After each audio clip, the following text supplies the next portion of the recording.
इतिहास एक झूठ है। ये उन घटनाओं की कहानी नहीं है जो हुई। ये सिर्फ वो कहानियां हैं जिन्हें हमें याद रखने दिया गया। लेकिन उस राख के नीचे कुछ सच दबे हैं। वो सच जिन्हें जानबूझकर हमसे छुपाया गया।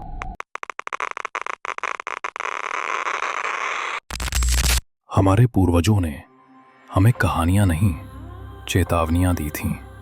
एक ऐसी शक्ति के बारे में जो शहरों को नहीं, सभ्यताओं को मिटा सकती थी। एक ऐसी आग जो पत्थर को पिघलाकर शीशा बना दे। एक ऐसा जहर जो हवा में खुलकर पीढ़ियों को खत्म कर दे।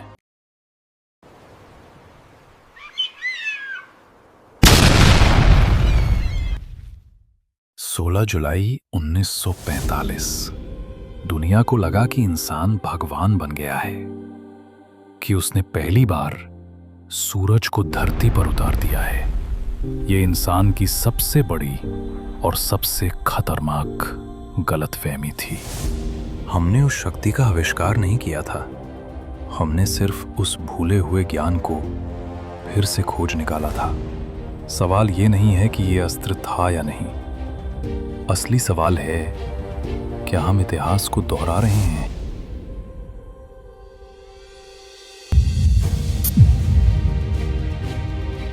महाभारत सिर्फ कौरवों और पांडवों के युद्ध की कहानी नहीं है। ये उन शक्तियों और उन अस्त्रों की भी कहानी है जिनकी कल्पना आज भी हमारे रोंगटे खड़े कर देती है। इन्हीं में से एक था ब्रह्मास्त्र, भगवान ब्रह्मा का अस्त्र, जिसे पाने के लिए देवता और असुर तरसते थे। इसे किसी फैक्ट्री में नहीं बनाया गया था। इसे पाया जाता था सालों की तपस्या और एक गुप्त मंत्र के बदले। एक ऐसा मंत्र जिसे बोलते ही प्रलय निश्चित था। पर वो प्रलय कैसा था? यहीं से हमारा असली रहस्य शुरू होता है। जब वैज्ञानिकों ने 1945 में पहला परमाणु परीक्षण किया तो उन्होंने देखा कि विस्फोट से एक ऐसी चकाचौंध करने वाली रोशनी निकली जिसे मीलों दूर से भी नंगी आंखों से देखना नामुमकिन था। अब जरा महाभारत का वर्णन सुनिए।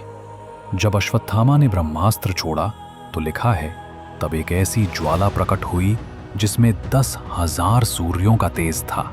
चारों ओर अंधेरा छा गया और दिशाएं भी भूल गईं। 10,000 सूर्य, क्या ये सिर्फ एक कवि की कल्पना थी या अपनी आंखों से देखे गए विनाश का सटीक वर्णन?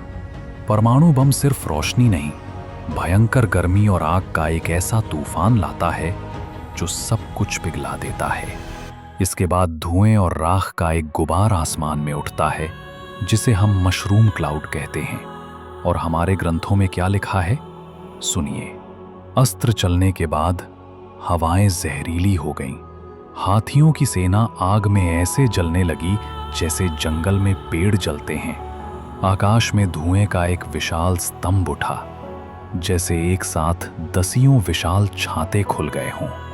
क्या ये महज एक संयोग है या ये सबूत है कि लिखने वाले ने उस विनाश को अपनी आंखों से देखा था? लेकिन सबसे डरावना सबूत अभी बाकी है। परमाणु बम का सबसे खतरनाक असर धमाके के बाद शुरू होता है। एक अनदेखा जहर, रेडिएशन, जो हवा, पानी और मिट्टी में फैल जाता है। सालों तक, पीढ़ियों तक इसका असर रहता है। अब महाभारत की तरफ लौटते हैं। युद्ध के 18वें दिन अश्वत्थामा ने ब्रह्मास्त्र का प्रयोग किया। उसके बाद का वर्णन सुनिए और कांप उठिए।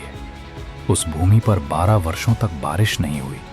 जमीन बंजर और जहरीली हो गई। बचे हुए लोगों के बाल और नाखून झड़ने लगे। मिट्टी के बर्तन बिना किसी कारण के चटकने लगे और गर्भवती स्त्रियों ने मृत या विकृत शिशुओं को जन्म दिया। ये कल्पना नहीं हो सकती। ये किसी देखे हुए सच का एक एक अक्षर सटीक वर्णन है। लेकिन हर कहानी के दो पहलू होते हैं। अगर ब्रह्मास्त्र परमाणु बम था तो उसे चलाने का तरीका इतना अलग क्यों था? उसे वरदान से क्यों पाया जाता था? उसे एक मंत्र से क्यों चलाया और लौटाया जाता था? शायद इसका जवाब हमें वहीं मिलेगा जहां से आज का परमाणु युग शुरू हुआ। ये हैं जे रॉबर्ट ओपेनहाइमर, परमाणु बम के जनक। जब उन्होंने अपनी आंखों से अपने बनाए हुए विनाश को देखा तो उनके मुंह से विज्ञान का कोई फार्मूला नहीं निकला, बल्कि श्रीमद् भगवद गीता का एक श्लोक निकला।